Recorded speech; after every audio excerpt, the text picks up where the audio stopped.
नमस्ते। आज हम एक बहुत ही पावरफुल शब्द पर बात करने वाले हैं।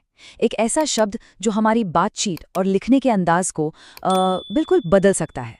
तो चलिए शुरू करते हैं। तो इसकी डेफिनेशन क्या है? देखिए, रिबफ का मतलब होता है किसी के रिक्वेस्ट को या ऑफर को या सजेशन को एकदम अचानक बड़े ही हार्श तरीके से, यहाँ तक कि अनफ्रेंडली तरीके से रिजेक्ट कर देना। तो यहाँ एक्शन क्या है? रिजेक्ट करना। और तरीका कैसा है?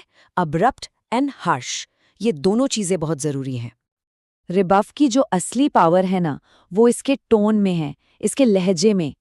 ये हमेशा नेगेटिव होता है, रूड, हार्श, अनफ्रेंडली। और यही बात इसे बाकी शब्दों से बिल्कुल अलग कर देती है।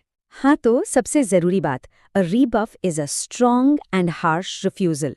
मतलब ये कभी भी सॉफ्ट या पोलाइट नहीं हो सकता। अगर कोई पोलाइटली मना कर रहा है तो वहाँ ये शब्द यूज करना बिल्कुल गलत है। रीबफ हमेशा एक झटके की तरह महसूस होता है। तो इसे यूज कहाँ करें? फॉर एग्जाम्पल, सोचिए किसी को जॉब ऑफर मिला और उसने बिना सोचे समझे सीधे सीधे उसे ठुकरा दिया, या किसी ने मदद के लिए हाथ बढ़ाया और उसे एकदम कोल्डली रिजेक्ट कर दिया गया। इन सब सिचुएशंस के लिए रीबफ एकदम परफेक्ट वर्ड है।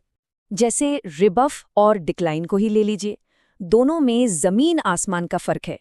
डिक्लाइन होता है पोलाइट, जैसे किसी इनविटेशन को रिस्पेक्ट के साथ मना करना, जबकि रीबफ का मतलब है उसी इनविटेशन को हार्श तरीके से ठुकरा देना। सारा खेल टोन का है। वैसे ही रीबफ और इग्नोर भी एक नहीं है। इग्नोर करना मतलब ध्यान ही न देना, जो कि एक पैसिव एक्शन है।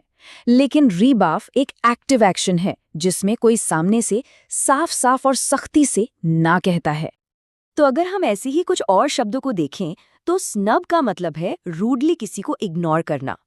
स्पर्न में एक इमोशनल रिजेक्शन होता है।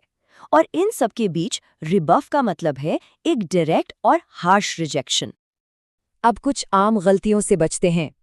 इस शब्द को किसी चीज, किसी ऑब्जेक्ट के लिए यूज नहीं करते।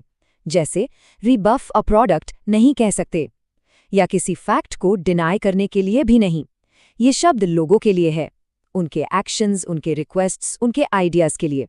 ये एक क्लासिक ऑफिस एग्जाम्पल है। The manager rebuffed my idea. यहाँ ये शब्द बता रहा है कि मैनेजर ने सिर्फ मना नहीं किया, बल्कि आइडिया को बिना कोई इंपॉर्टेंस दिए हार्शली खारिज कर दिया। या फिर ये पर्सनल कॉन्टेक्स्ट वाला example, he felt hurt when she rebuffed his message. यहाँ रिबफ्ड शब्द उस रिजेक्शन के पीछे की इमोशनल हर्ट और कठोरता को सामने लाता है। एक बात ध्यान में रखनी चाहिए, ये शब्द रोज की कैजुअल बातचीत में शायद उतना सुनने को न मिले। ये ज्यादातर फॉर्मल राइटिंग में यूज होता है, जैसे न्यूज़पेपर्स में, लिटरेचर में या ऑफिशियल स्टेटमेंट्स में। ये एक और बेहतरीन एग्जाम्पल है। हर attempt at reconciliation was coldly rebuffed. Coldly rebuffed मतलब बेरुखी से ठुकरा दिया गया। यह फ्रेज उस रिजेक्शन की गहराई और ठंडक को बहुत पावरफुली एक्सप्रेस करता है। हम इस शब्द को दो हिस्सों में तोड़ते हैं, री और बफ।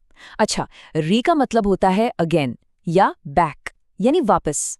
और बफ का मतलब स्ट्रॉन्ग या मजबूत। तो दोनों को मिला दें तो क्या बना? किसी चीज को मजबूती से पीछे धकेलना, है ना सिंपल? और इस ट्रिक को और भी पक्का करने के लिए दिमाग में एक इमेज बनाइए। इमेजिन कीजिए कि कोई जिम में खड़ा है, एकदम स्ट्रॉन्ग स्टैंस में, और वो मजबूती से कह रहा है नो। बस यही रीबफ की असली फीलिंग है। तो सबसे जरूरी बात यह है, अ रीबफ सिर्फ एक ना नहीं है, ये एक फोर्सफुल पुशबैक है किसी ऑफर, सजेशन या रिक्वेस्ट के खिलाफ।